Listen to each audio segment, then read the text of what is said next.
This is the Lunatics and Legends podcast. Today, I want to get right into it. We've been having some beef with Meta. Meta has decided that there is some weird shadow ban on our account where we're not allowed to fully monetize. I have sent hundreds of emails to Meta. I have screamed at chatbots till my voice is gone, and nothing to no avail. So I reached out to some people, ended up chatting with some folks. This gal, Melissa, put us in contact with Legal Shield, and apparently she's had a lot of success. And I ended up speaking with an attorney. They sent off a demand letter to get this squared away because apparently the only way to have human eyes on your account as a content creator is if you go the legal route. At least that's kind of what I'm being told. So the demand letter has been sent out. It was an amazing experience with these folks at Legal Shield. I'm going to be dropping a link down below, full transparency. We are now affiliates with them because it was that good of an experience. So this attorney calls and I'm trying to go Cliff Notes real fast so that like he's not upset that I'm taking up his time.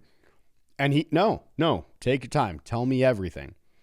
We were on the phone for like a half an hour to an hour. And then he wraps everything up in an email of all the things that he needs from me. I send it off to him real fast. And the next day or the day after I had a first draft. Do you sign off on this? Are we good to go? Yeah. I mean, it's a bit strong. And he's like, well, sometimes you have to mention, litigation. And I was like, yeah, all right, go ahead and send it. So it got sent off. I ended up following up with that attorney, Jason, over at Davis Miles, attorney, law firm here. And I ended up telling him, I was like, look, I got some energy on attorneys, not a huge fan. You have by far and away been the best attorney that I've ever talked to. So I extremely appreciate him. I am extremely appreciative of Legal Shield. We're now customers. We're now affiliate associates, and I'm just blown away with this. In the conversation, ended up hearing about supposedly there was like 10,000 content creators that ended up having their accounts banned because they posted pictures like at a park with their kids or during a birthday party. And because Meta has so much stuff integrated with AI and they just don't care to have humans involved anymore, apparently, 10,000 or so different content creators had their accounts banned for inappropriate pictures being posted. So hold on.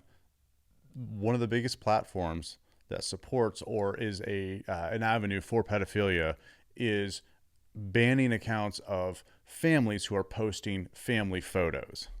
And this is alleged from what I heard, the largest distributor of CSAM is Instagram. Yeah. So maybe Meta should back off of people that are just posting pictures of their kids, like eating a hamburger at a park on a birthday, and maybe start focusing on like shutting down the scumbags on Instagram. Yeah, Instagram and Roblox is right up there too. Oh, yeah. Roblox, what is it, Minecraft? Yeah, Minecraft apparently is not as bad, but it's still quite terrible. I guess Roblox is, I have friends that had their kids play Roblox. They don't play online. Right. Like that's an offline game for them, which I don't know anything about it, so I don't know how that works. I don't know if that's even a thing. I don't know if that's just something that someone said to me because it sounded good and they didn't want to admit that their kid was, online on Roblox. So yeah, that's pretty amazing that Meta is so disinterested. Yeah, and like you just said, human interaction.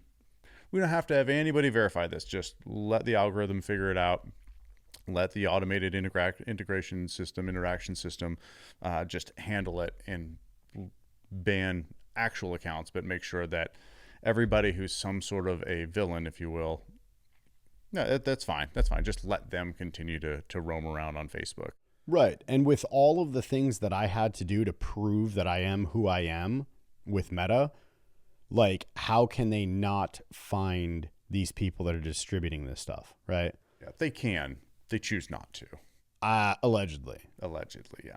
All that being said, yeah, it was a fantastic experience with Legal Shield. I'm a big fan of what they're doing out there. Just really, again, blown away at just how easy on the onboarding was, how easy it was to like get this out there. And there's so many different things that you can do with it. And I know this sounds like a total ad, and I get it, but It can be an ad. I'm just blown away, dude. Like, if you're a content creator and you don't have Legal Shield, like, what are you doing? Because you're spending a lot of extra money to protect yourself, because there's people that are just completely losing their accounts. Yep. I thought it was pretty interesting how quickly you got that letter from them. Like, that was okay, we're signed up, we're ready to go.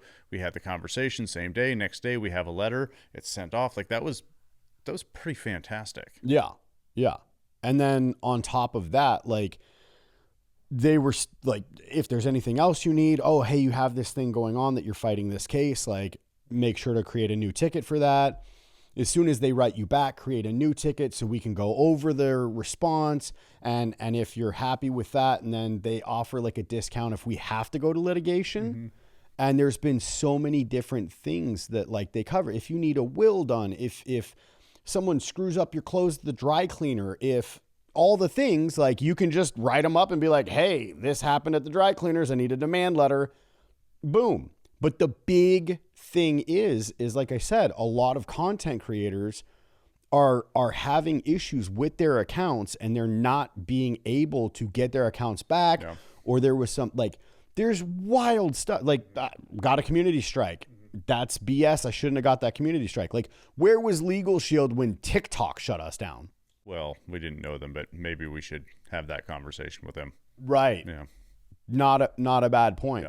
Yeah. Because we've grown substantially since then. And I think Meta shut us down TikTok shut us down like right as we were doing the thing. It was inside of the first month, and wasn't that like a week into things starting to go viral on other platforms? I think it was. Yeah, that's fantastic. Actually, it might have been the first viral video that we had that got us shut down, because they just do not like conspiracy theories at all. Yeah, which it's for entertainment purposes only. It's fun. We're going to do a little bit of that today too, because it's fun, and we live in an area where there's a ton of that stuff going on. Yeah. So yeah, we're going to have some fun with that for sure. As far as Facebook not being responsive, it is quite frustrating to hit all of the metrics and blow all the metrics out of the water for what it takes to become monetized, and then by far, by far, and then just not have access and not be able to communicate with a person.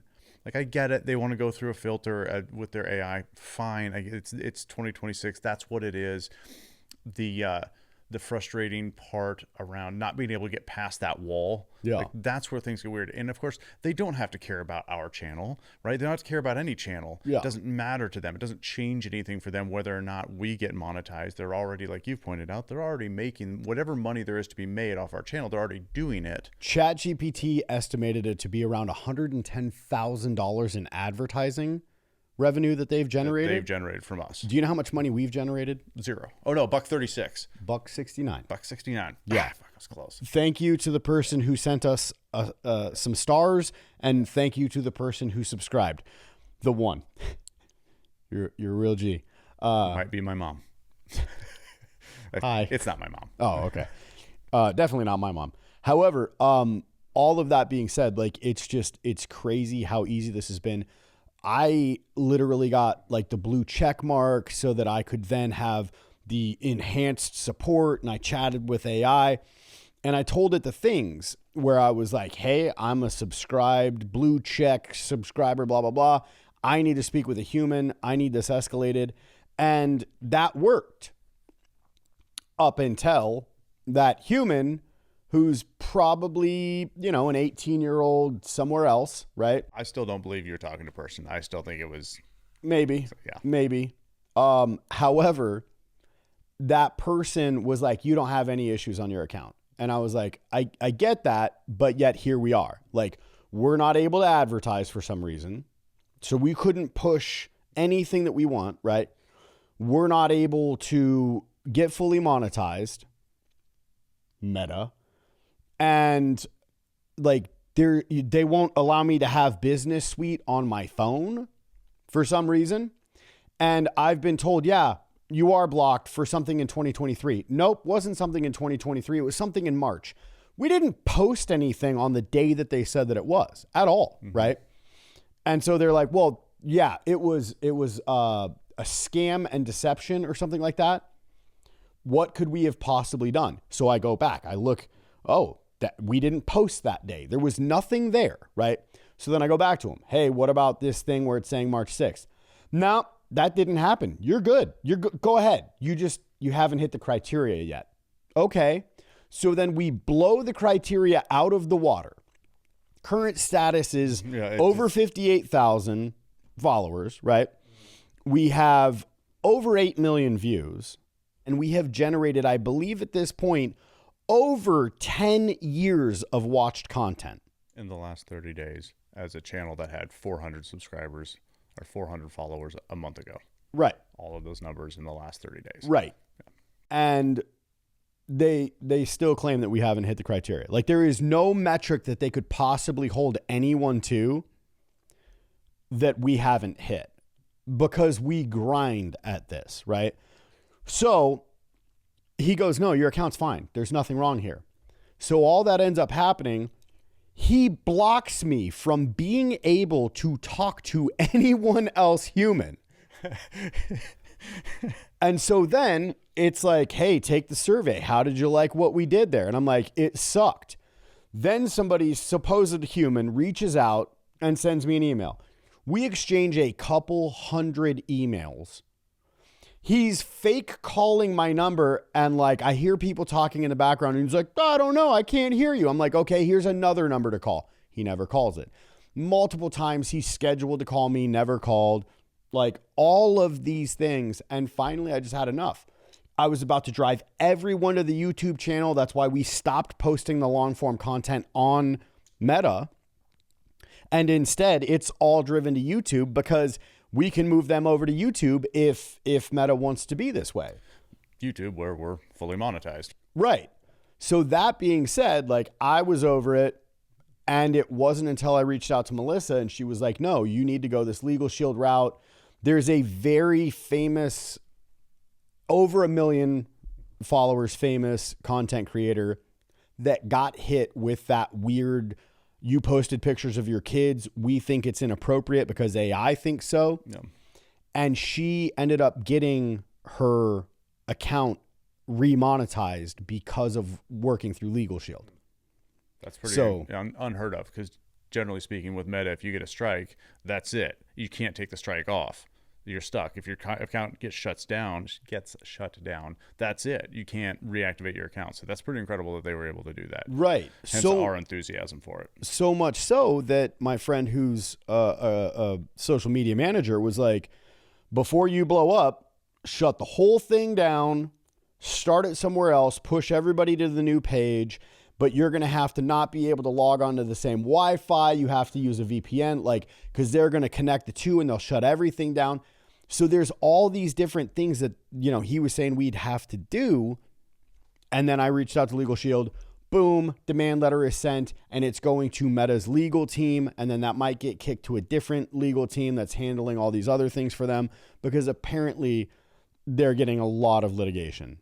And the attorney was like, you might even want to just take them to small claims court and sue them in small claims court just to get their attention. Some people have had to do that. Right. Sue them for $100,000.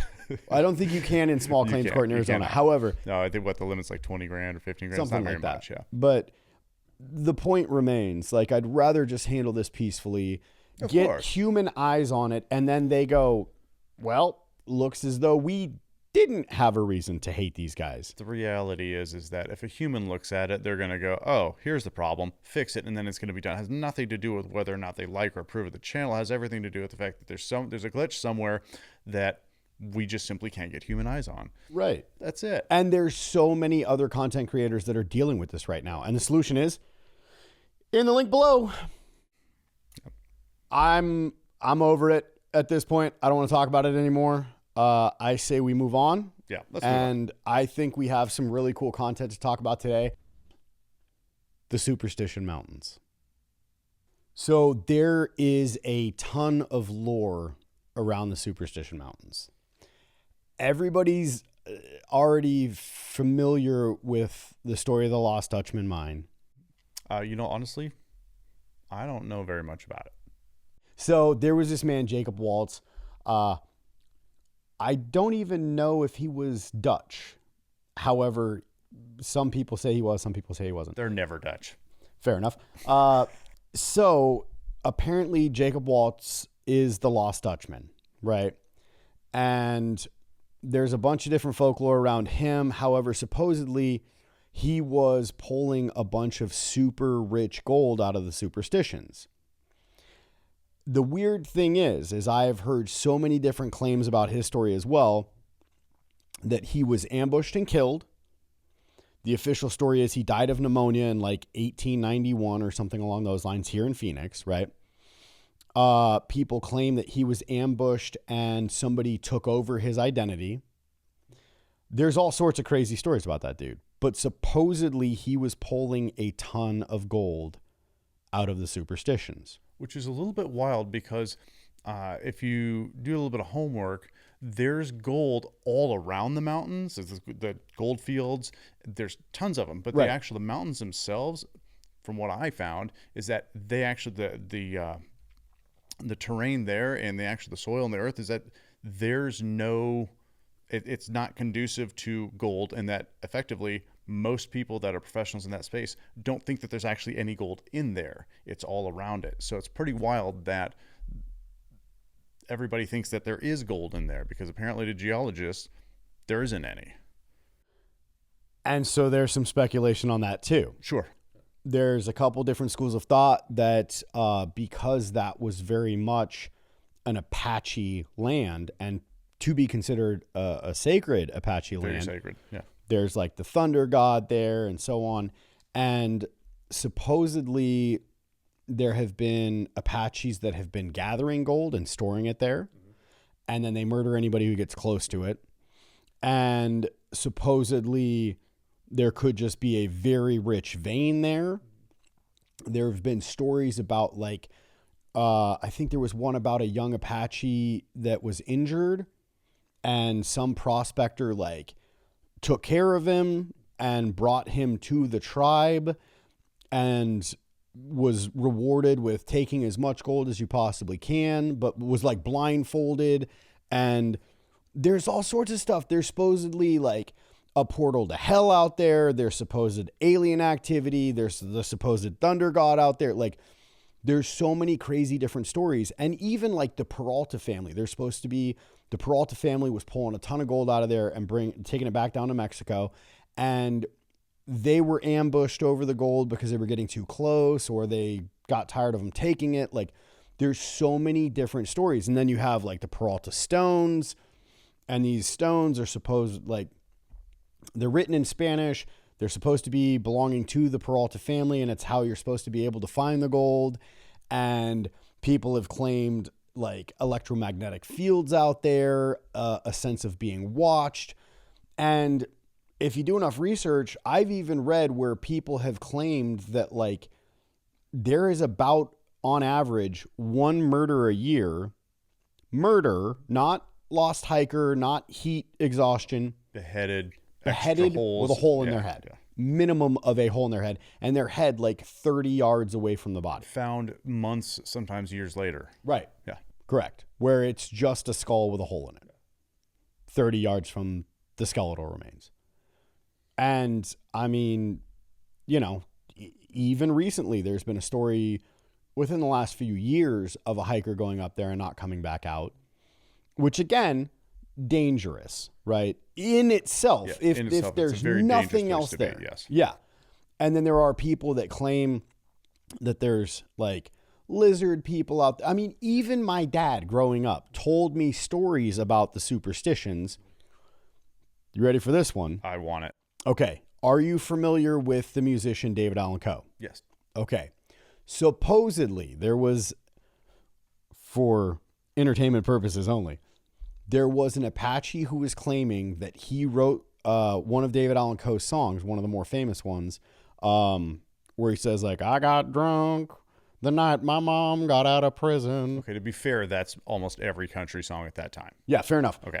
However, went to pick her up in the rain, and before I could get her into the pickup truck, she got ran over by a damned old train. So that dude claims that he wrote that song, right? Okay. Why does that matter? It doesn't. However, he also claimed that there is a secret tribe of Apache still out there. Mm-hmm. And that the CIA was involved because they were growing opium out there. Mm-hmm. This might get us killed. Should have probably prefaced before that. CIA, friend of the show. Oh, yeah, I forgot. Sponsor. Yeah. Sponsored by. According to the comment section? Yes. Yeah, we're plants. So supposedly the CIA was growing opium out in the Superstition in like the 70s and 80s. And that's how the Apache were making money. Like, this is what this dude who also supposedly wrote a song for David Allan Coe that he stole from him and gave him no writing credits was saying. So I've growing up, driving down the beeline, seen some weird helicopter action out there, but supposedly the CIA was running helicopters in, loading them up with opium, and helicopters out. According to this Apache fella. Do I know his name? No, I don't. Am I going to get eaten alive in the comments for it? Absolutely. Absolutely. Bring it, Instagram. The most hateful of all platforms. Instagram. Oh, dude, yeah. We'll post this on Facebook, and people will be like, oh my gosh, I went out to Superstitions back in the 1970s, and right? Tell their story. What a wonderful memory to bring up. Thank you so much. I'm sure do miss my dad. And then somebody on Instagram will be like, yeah, well, your dad is so like, they'll just say something. I'm not going to get community struck by saying the things that they've said to me. No. But like one of them, and I might have mentioned this before, one of them got me really good. You did. And I did do a reverse edit on it because it was like, it was so good though. It was really good. It was genuinely funny. Some of them are really funny though. So some of them are so funny. Like they're so hateful. It's like, this has got to be a joke. Right. And if it's not, wow, that's sad. But I mean, I don't know because I don't know that person. So I don't know what their sense of, sarcasm or humor is or is not. And some of them are just, the ones that are funny are really, really funny. Yeah. And then there's some people that just flat out need their hard drives checked by the FBI. Friend of the show. Yeah. The FBI, however, not those hard drives. Yeah. Yes. Yes. However, like there was somebody on there because I made that video clip, whatever, reel about shutting off little monsters, right? Yeah. And I'm like, hey, I don't think that Howie Mandel needs to be flicking his tongue at a 10-year-old girl while his head's laying on her bed and she's asleep, right? Yeah. Don't need to subject an 8-year-old to that. And so many people just lost their freaking minds. On Instagram? Oh, yeah. So offended that you would see or perceive that an adult laying in a bed with a child flicking their tongue in that child's ear, it's for a movie, so it's okay. It's not inappropriate. Somehow it's not inappropriate. And I'm like you. I fundamentally disagree that filming it for entertainment purposes is not entertainment. It's disgusting. It just shouldn't have happened. So what I was told is that makes you me or the you? guilty. No. Oh. Us. Okay. So we're guilty of We're this. the guilty party because we're the ones that decided to put that connotation in there. Oh, so that makes us guilty of the thing that we're seeing on camera. The thing that was recorded on camera because nope, I'm not tracking that. Because he was just having fun and flicking your tongue at a little 10-year-old girl while she's laying in bed asleep. Yeah. That's on us for putting anything romantic. I don't know if I'm allowed to say sexual. No, I mean it's disgusting. Yeah, it's disgusting. It wasn't something sexual until we decided it was gross. We saw a grown man in a bed with a child licking her ear. That made us. Well, he didn't lick her ear. He just flicked his tongue at her. But that makes us perverts. That Howie Mandel did that. Exactly. We're perverts. That's what they said. Yeah. So I'm not tracking that. That's okay. I don't have to track that. That person probably doesn't do much with their life. That's fine. Yeah. And he went on to say that what a cat, how do you say that? Upside down diamond. I am. Oh. What a very sissy. What a sissy, what a I sissy. am. Sure. For shutting it off and not allowing an 8-year-old to watch it anymore. Right. Makes you... yeah, that doesn't track. That's all right. And I need to have my hard drive checked because I wouldn't allow an 8-year-old girl to watch that. Right. Mm-hmm. But then on top of it, he went on to follow up by saying that he hopes that she goes blind. Do you want to protect children from seeing things that are clearly inappropriate, and that makes you the best? Hey, that's cool. Keyboard warrior, that stuff hard. Go. You know what? I would love to see with the Instagram versus Facebook comments how those are different on this exact segment. Can't That'd wait. Be fantastic. Can't Anyways, wait. Should we get back on track with the Superstition Mountains? We got way off. So the Superstition Mountains. Yes. Super crazy. Howie Mandel knows where the gold is. Ooh, what if he does? Wouldn't surprise me. I don't think he does. Oh, okay. So the whole point of it is like there supposedly is at least like a person every year, every other year that gets murdered out there. And yet, like you can't really find a whole lot to it. And people claim that there's cover-ups, and people claim that like it's because it's CIA. Like there's all sorts of wild speculation out there. However, when I was just getting out of the military, obviously been big into firearms for my entire life, right? Didn't know that. Weird. And I had a friend that was like, dude, we should go out there and like go search for the gold. And I was like, nope, absolutely not. And he's like, what are you talking about? And I was like, dude, the murders that happen out there, blah, blah, blah. And he's like, so bring your AR. And I'm like, I would only feel comfortable going out there if I had like a 10-man fire team aside from myself. And they have to have at least the training that I have. Right. They'd have to have combat experience. They would have to know what's going on, how to handle themselves. Yeah. And I would have a 5-man off, 5-man on team sleeping regimen. Not a chance I'm going out there. No. So did your buddy, did he end up going out there by himself? No one will ever know. No, I'm kidding. He never did. Yeah, of course not. Instead, he moved away. Oh. But yeah, no, there's not gold worth risking all that. And people still do. Like there was a man that was murdered out there, beheaded and hole in his head in like 1940s. There was a man, Adolf Ruth, I think was in 1931, attempted to go out there and was also murdered. Too bad. Wrong Adolf. Right. Missed it by that much. That was back when having the name Adolf wasn't a bad thing.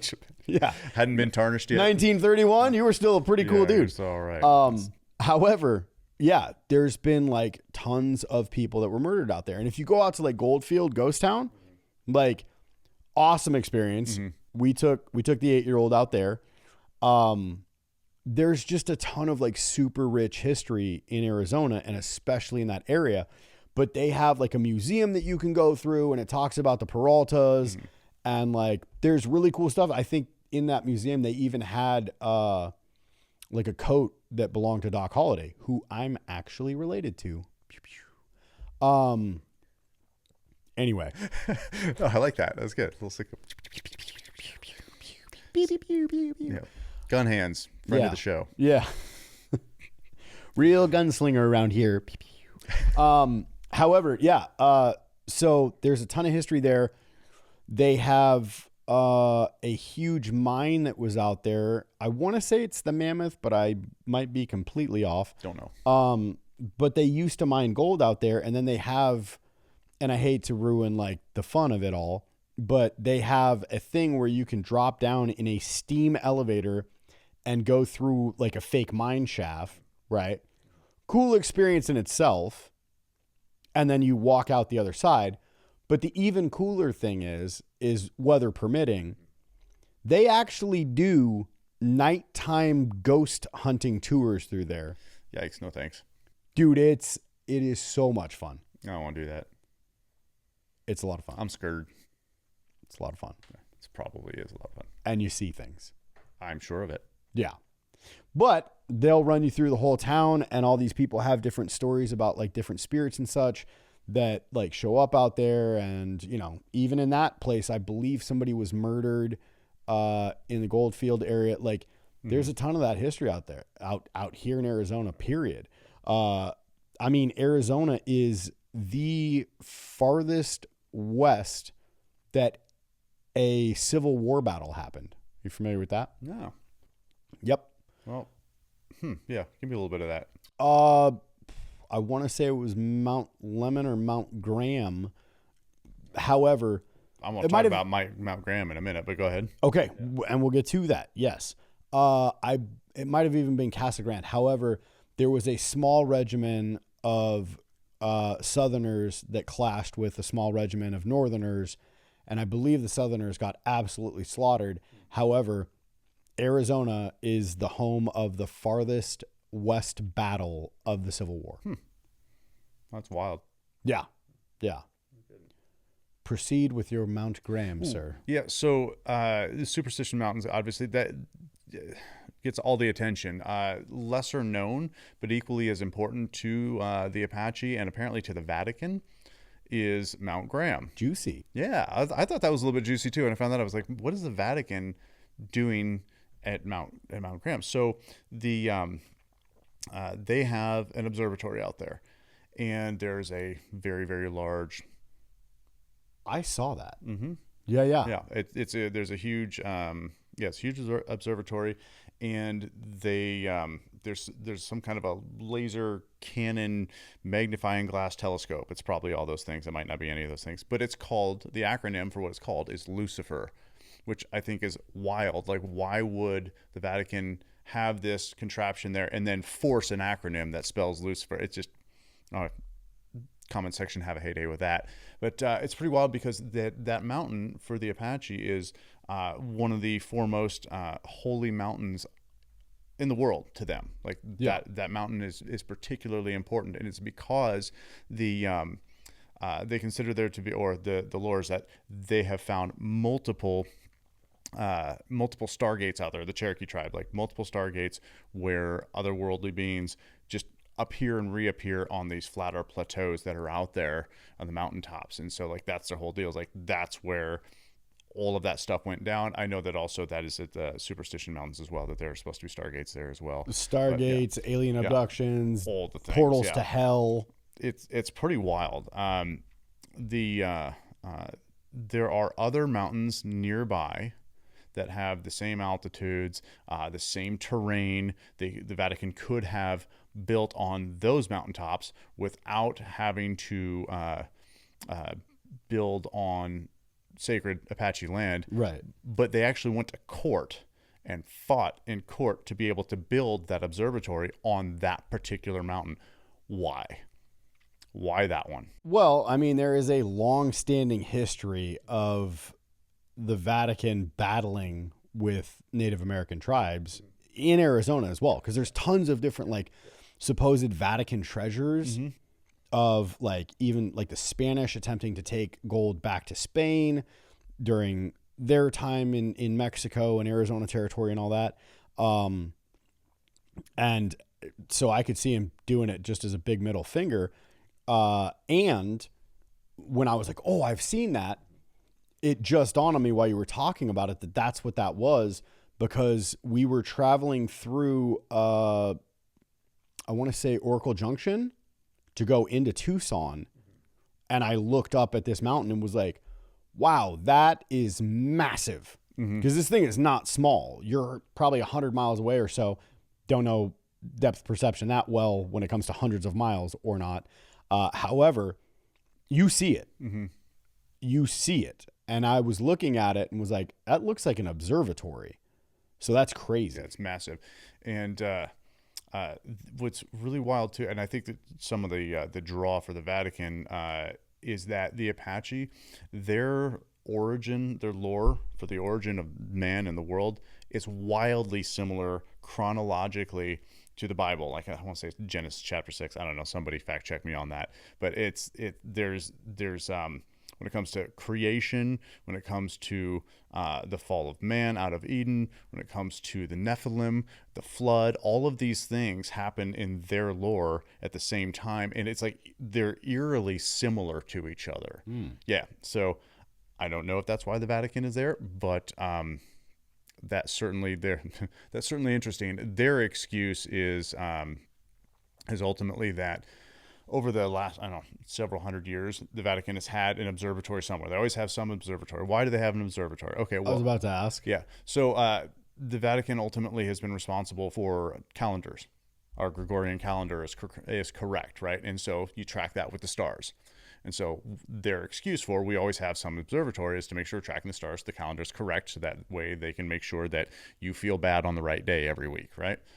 Every less than 100 years, wherever their observatory is, it gets it ultimately gets taken away from them, right? And I'm not going to go too deep into that because that's its own rabbit hole. Kind of want you to, though. Yeah, I don't know enough about it to speak with authority. The comment section is going to have a ton of fun with it. But ultimately, so wherever they have one, that government will consume it, or somehow it'll just get taken over from them.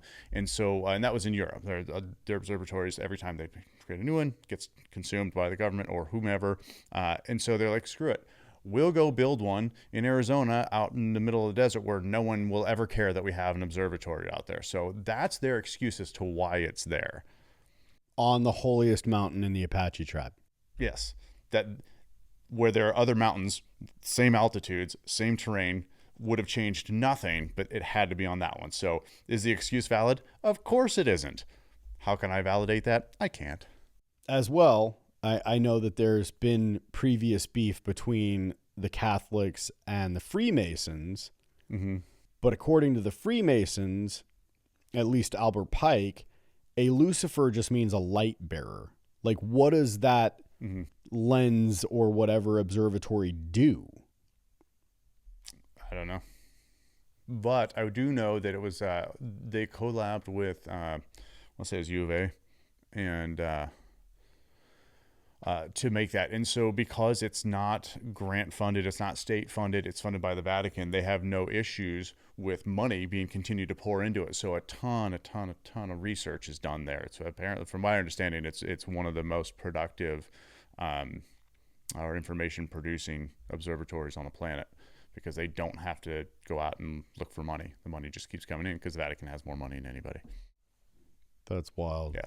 And even if by that they meant like, oh, well, it's a light bearer. Like, also, you're the Vatican.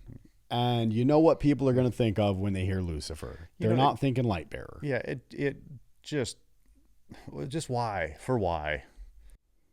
For the sake of what, as they say. Right. Or they just call it the Ark. Could have called it the Ark of the Covenant. It would have been less weird. Yeah, fair. And you were talking about them being essentially like the keepers of time. There's also like speculation out there that we are actually off on the timeline by a century. Oh, no, 300 years. There's 300. Yeah, there's 300 years missing depending on what's the name of that guy? That's a really interesting thing to look into. I don't remember. I'd have to brush up on it. But yeah, we're missing 300 years. It's not 2026. It's 1726. Maybe the next time that we don't have a guest, we should dive into that. Dig into that. It's really interesting. And also that we had originally we had a 13-month calendar, and there were, I can't remember the amount of days. Comment section go nuts. But they all sync up, right? Yeah, everything. So we didn't have to do a leap year. Right. I'm just saying it so that way this comment section can't go nuts on that. I'd like them to go nuts on other stuff. Like? I mean, Howie Mandel, not friend of the show. Tongue flicking at children, but it's not sexual. It's not weird. Right, it's totally normal for adults to watch men do that to children on camera. Yeah. Totally normal. We got to say that because otherwise we're the wrong ones here. Anyway, crazy stuff. It's wild. It's fun stuff. This is what I do when I wake up at 2 a.m. Just rabbit hole. Yep. And then, of course, I fall asleep and forget about most of it.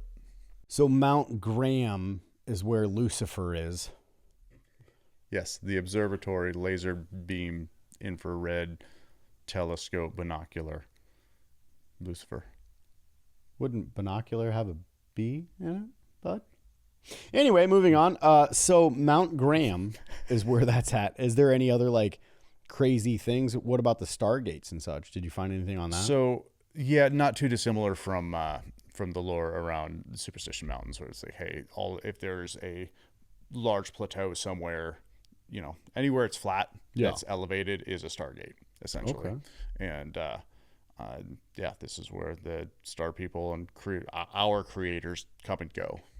Well, and I mean, they talk about all that out in Sedona as well. The Matrix out there. You mentioned earlier about the Apache still protecting gold that's in those ones. So yeah, supposedly, yeah. Well, in that's a supposedly, apparently with a pretty strong, and I don't know enough about it to speak at length, but pretty strong that there is a very small group of a tribe that's left over. It's like that's their job. Yeah. Is to keep people out of there. Yeah. And because there is indeed a whole bunch of gold in there to be had. But the tribe never really cared about it prior to all of this because they didn't trade with gold. Right. So when miners would come through looking for all the gold, they're like, yeah, I guess it's over there. Like it doesn't do anything for us. They don't utilize it. So it's really interesting also that even after all of that mining happened and it became known to them, like, okay, everybody coming from the east is looking for this material, they still didn't care about it and still didn't go collect it and still didn't trade with it. Well, and possessions weren't a big thing to them, period. Yep. Yeah. So back to Sedona, apparently that's supposed to be a vortex as well. And there is something actually super cool about Sedona, and I know this from like growing up and going down there often. If you're in Sedona at night, and there's like no moon coming into that canyon, it glows in there. Really? Yeah, it glows at night. You can see decently at night, even with no moonlight. Now, according to scientists, the reason that is because there's so much copper in that canyon that it creates an electrical charge and you can see it.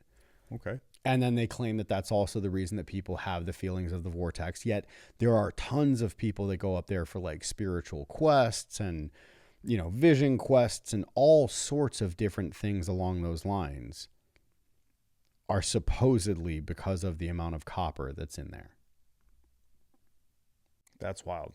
So is there not a copper mine up there? I know that we have one of the biggest copper mines in the country is in this state, but that's escaping me where it is. I think that's in Globe. Is that, yeah? Globe, Miami area, however. Yeah, which they're reopening. All right. Well, what else we got?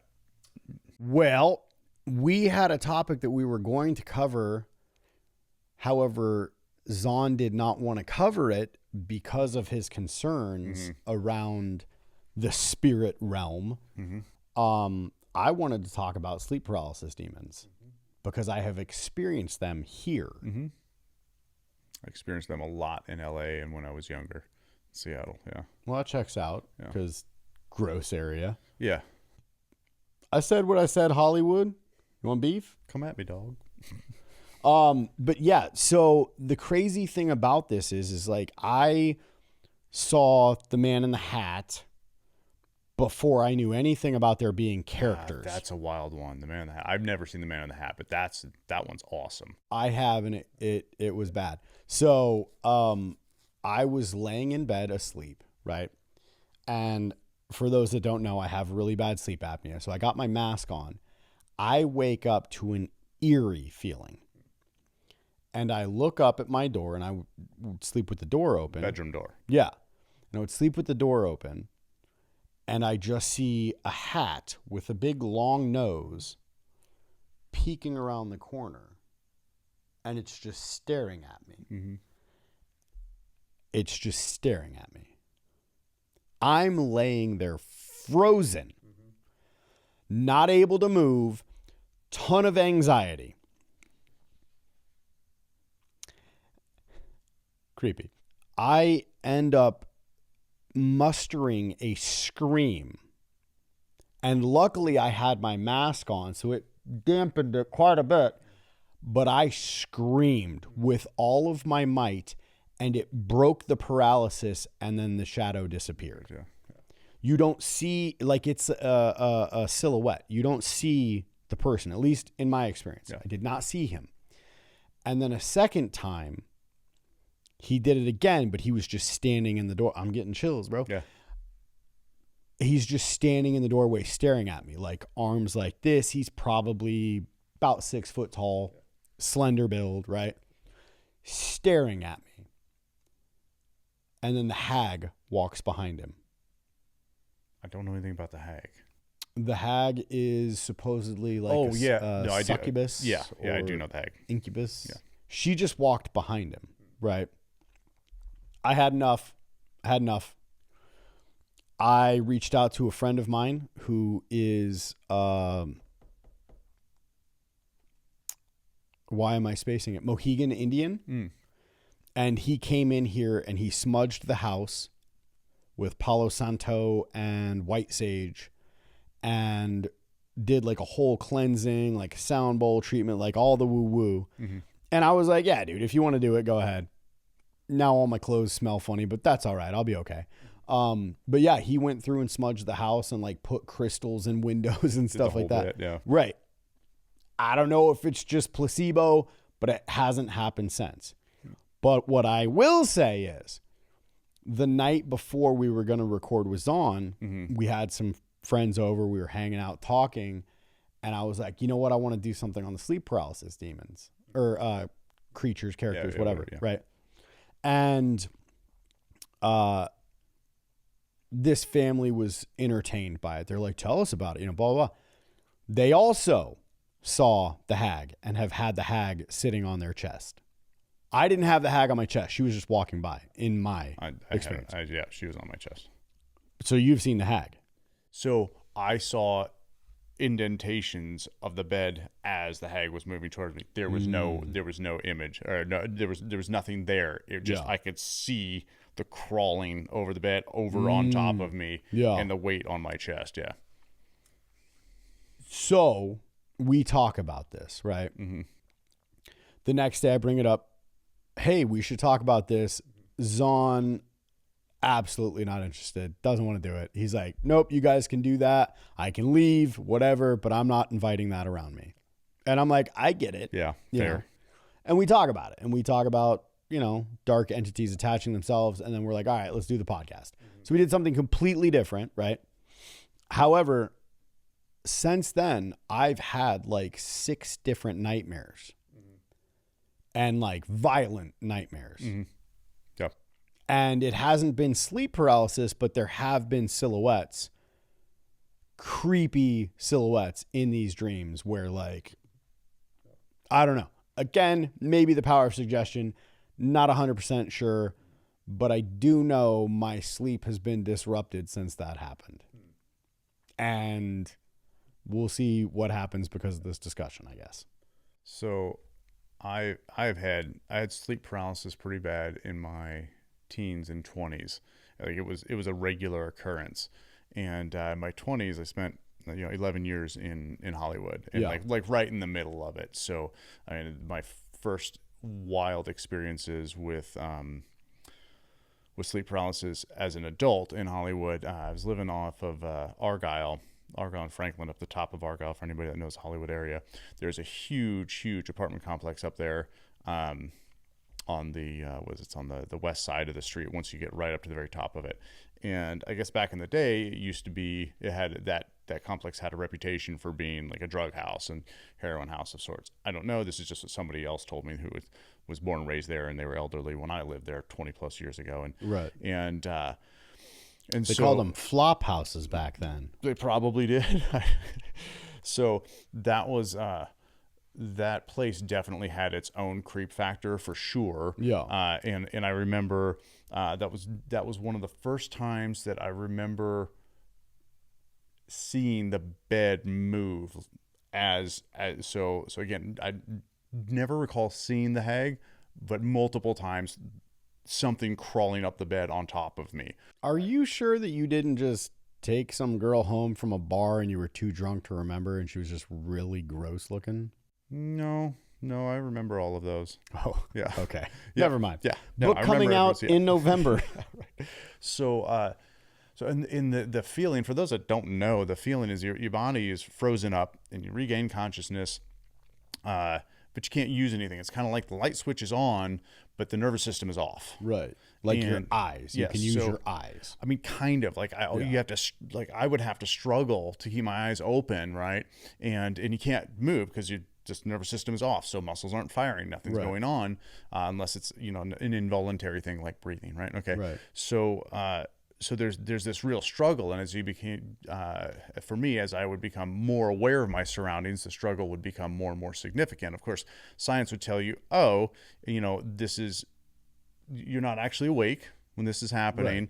You're asleep. You're regaining some bit of consciousness, but you're still actually asleep, dreaming. And of course, when you regain some consciousness in the dream state, fear starts to build, and then your mind creates all of these things that aren't real. But this has been going on for centuries. All of these sleep paralysis demons, these stories have been going on throughout history, all over the world, for as long as we've been recording history.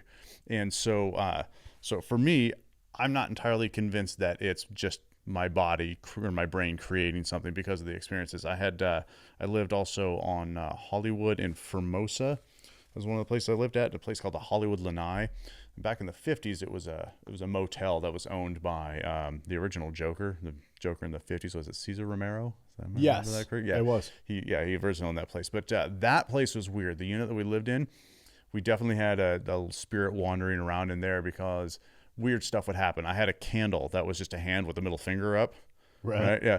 And I'm watching TV one day by myself there. No one else is there. This is the middle of the afternoon. And the thing just flew off the shelf across the other side of the room. Like somebody hit it really, really hard. And the candlestick or the candle holder was on, went halfway across the room, and the candle went all the way to the other side of the room. Not like it floated across, like it was fucking just jettisoned across the room. Yeah.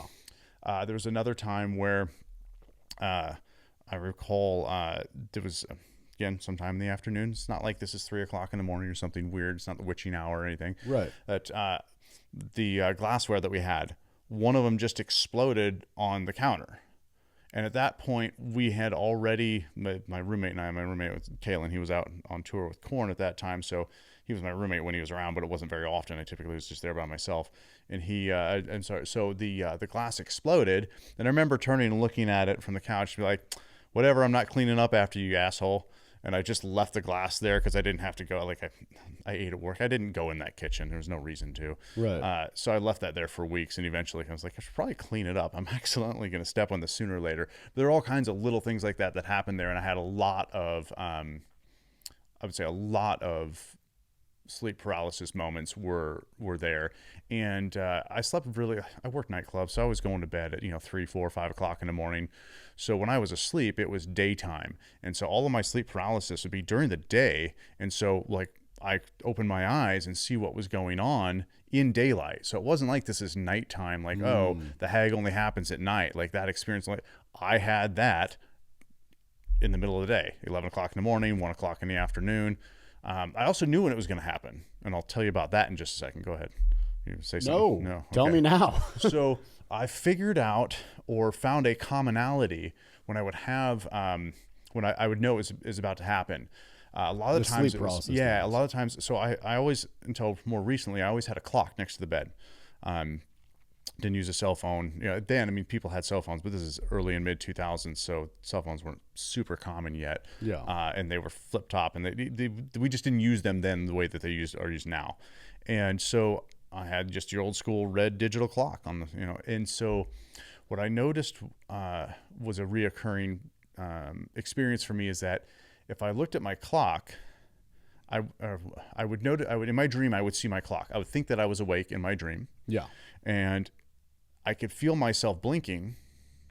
Maybe I was, maybe I wasn't. But the clock wouldn't, when you blink, things turn black for a fraction of a second. Right. Things wouldn't go black, and the clock would never change time. And so then it would become an immediate, oh, it's happening again. But it wasn't the same time every time. No, it wasn't the same time every time. Okay. So I found that I would, and sometimes I would be able to wake myself. I would like, oh, that's what's going on. And I would do something to jolt myself, try to roll over or something, jolt myself, wake up. And like, okay, cool. I got myself out of it this time. It also took me a few times to realize that if I went back to sleep right away, and this was a really weird one for me, the experience of, okay, well, I've woken myself up. It's not going to happen. I'll lay back down, look at the clock, close my eyes and fall asleep. And immediately I'm looking at the clock again, even though I know I'm asleep. Oof. Yeah. And so then it's like, oh, I just went right back into it. And then, yeah, I would try to jolt myself awake again by rolling over or whatever it was. And sometimes that would work and sometimes it wouldn't. And so, yeah, it was always very horrifying because like, this is not real. This is not normal. And I don't know what I'm doing differently these days, but I would say maybe once or twice a year, it'll happen these days. I think that there's definitely something there to talk about as far as like the fact that we start releasing melatonin and we release dimethyltryptamine or however it's pronounced, DMT, right? We start releasing these things in our brain, which end up giving us dreams, right? Mm-hmm. But when you end up thinking about the fact that people also have this, if it's an illusion, a shared similar illusion. Mm-hmm. And like, if it wasn't for that, I would, absolutely just chalk it up to like, oh, had a weird dream. That sucked. I had a lot of anxiety in that dream. Mm-hmm. And there could scientifically, I would say, be an explanation for the fact that you're in a sleeping state. So you might still have some remnants of DMT in your system or what have you, to cause you to be in a state where your eyes are open, but you're still imagining things, right? I could totally buy into that and be like, yeah, that's the case. However, why is it the same similar characters? How's the continuity from geographic location to geographic location across so many years? Right. It's highly unusual and unexplainable. So to that, I would say as well, science has explained why there's dragon lore all around the world. And they claim that that's because it is the most primordial fears combined into one creation.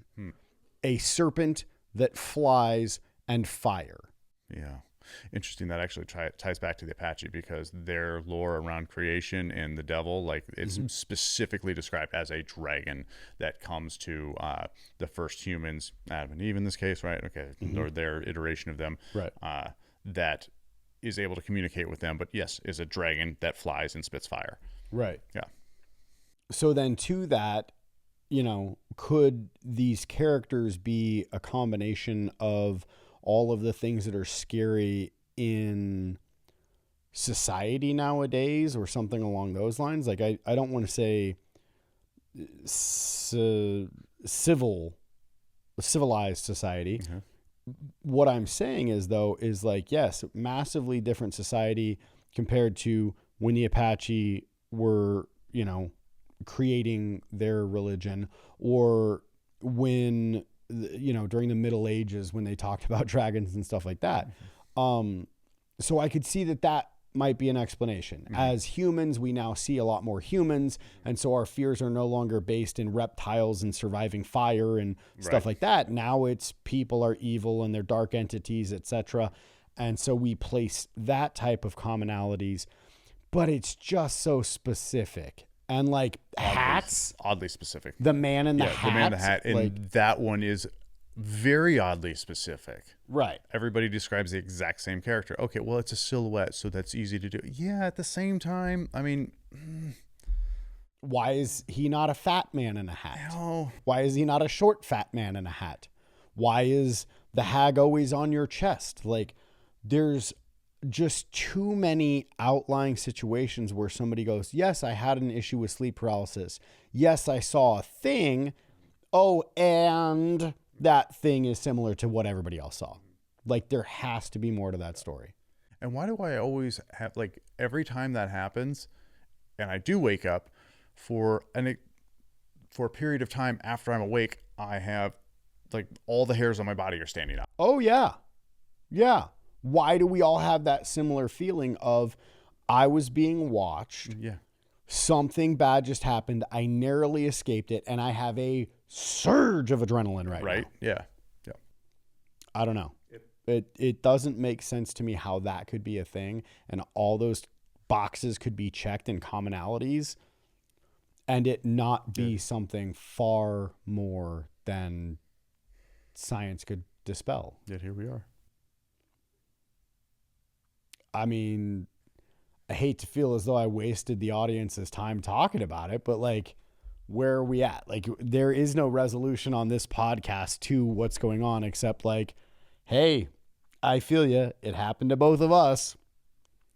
Entertainment purposes only. Right. And, you know. Oh, also, if you're having issues with sleep. Is there possibly a riptide for that? Turns out there is. Go to helixpure.com. Anyway, yeah. So honestly, I would love to hear people sound off in the comments about if they've had experiences with sleep paralysis demons. As we've talked about before, I read a lot of the comments and like, cause dude, when we had Raul in here, like I had fantastic conversations with people and people were telling me some wild stories about their lives. And, you know, the whole purpose of this podcast originally and still is to reach people and like give them a better understanding that like people also go through things and survive things. Life is not always easy. And, you know, allow people to tell a story that they have of something crazy, an outlier story that they survived and saw success on the other side of, right?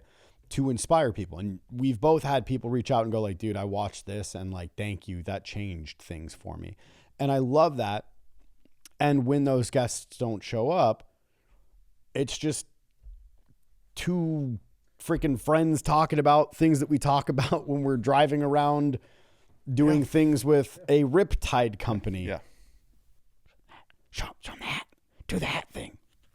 Just make an adjustment. Yeah. So, anyway, no, this is how we talk, except we say a lot more filthy things to each other. We have a lot more bad words. And yeah. But we don't want to get shut down. No. And or get a community strike. Yeah. However, all that being said, we've got Legal Shield backing us now. So there it is. All good. Yeah. Go to the link below. So bad. Shameless self-promotion. Really shameless. But no, man, like I enjoy talking this kind of stuff and having fun with it and like kind of sorting out, you know, the weird things in life. And, you know, we're never going to figure it all out, but I love chatting with people in the comment section when they tell us these crazy stories that they've had to go through. And I've sat down and had chats with some really fantastic people that are just feeling very lost in life. And a lot of us are, right? And so I'll chat with them and just be like, hey, like, you know, I'm no expert or anything like that. I'm not a trained mental health provider. Maybe you should reach out to one, but like also, you know, stay positive and like understand that a lot that has to do with life and the things that are going on in life is all in how you frame it and your perspective. But none of those conversations would have been able to happen had people not left comments in the comment section and chatted and like, you know, got to reach out to some really great people, and not even people just in the US. Like I've had conversations with people overseas. Yeah. I mean, really the comment section, just have fun, be nice to each other. Holy moly. Or don't, or just be yourself and say something terrible, because there's plenty of you guys doing that too. But I mean, ultimately Instagram. Yeah. Shame on you, Instagram. Ultimately, I think that part of the social media platform can be very productive. Yeah. It can be very helpful. And that is cool because you have indeed been able to connect with some people and help not just not to be someone that is some kind of an expert in anything, but just a set of ears. Yeah. Well, and somebody heard me. There's, you know, this is a crazy time in life where we can do fantastic things and we can do also really gross things. And like, there's a content creator I may have mentioned him before, but he's called like Digital Preacher, right? Oh yeah, he did talk about him. Yeah, and I believe he has CP, and this dude makes content where he's just like, hey, hope you don't mind, I'd like to pray for you real quick. And I like watch this dude's videos and like we'll be like, great job, brother, love you, you know. Yeah. And you know, be a source of positive reinforcement, right?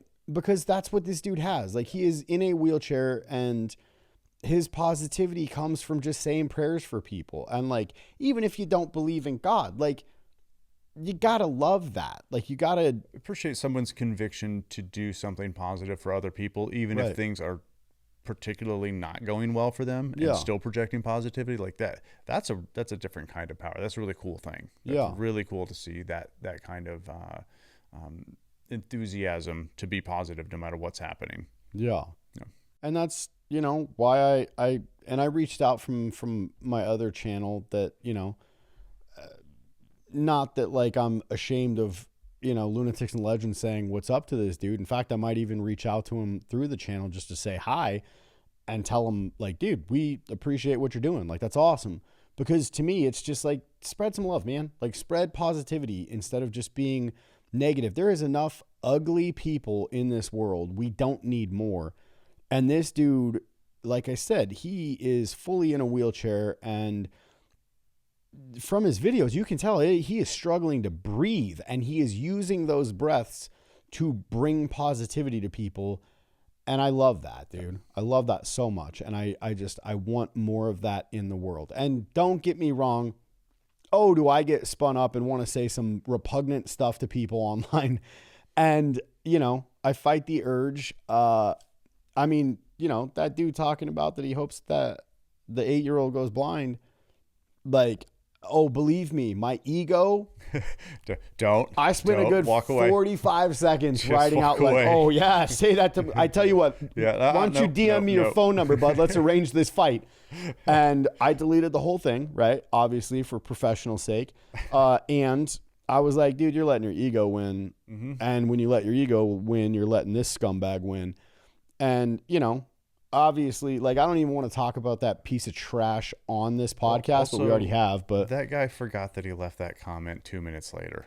Right. He went on to the next negative, crappy thing to say to somebody else. And being a horrible, miserable sleazeball. The sleaziest of balls. It's how you operate, right? So it's not how I operate. The imperial you. Let's not do that again. Oh, I hate you so much. But like, the point being is that's how they operate, and it doesn't faze them. They're just in a constant state of being pieces of shit. And then all that they do is like bring darkness to light people. They lower everybody's vibes or energy or whatever you want to call it. And it doesn't affect them. Misery loves company. But their whole thing is to be an energy vampire and suck the positivity out of the room and just be trash humans. And, you know, the only way to defeat darkness is with light. I believe that was MLK, but don't quote me on that. But the whole point is like, that's the only way to defeat it. I spent plenty of time being a shithead to people.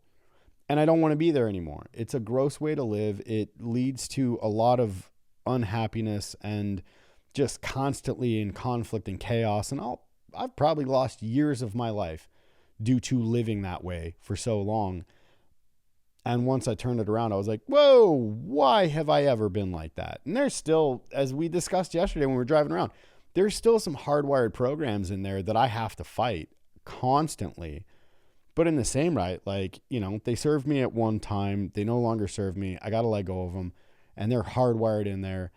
And, you know, the only thing that I've ever seen that can shift me from being in a negative headspace is doing positive things for other people. And I love that life. So good, big shout out to Digital Preacher. Love you, bud. Like, fantastic work you're doing. Past that, I'm kind of wrapping it. Look at that beautiful hat.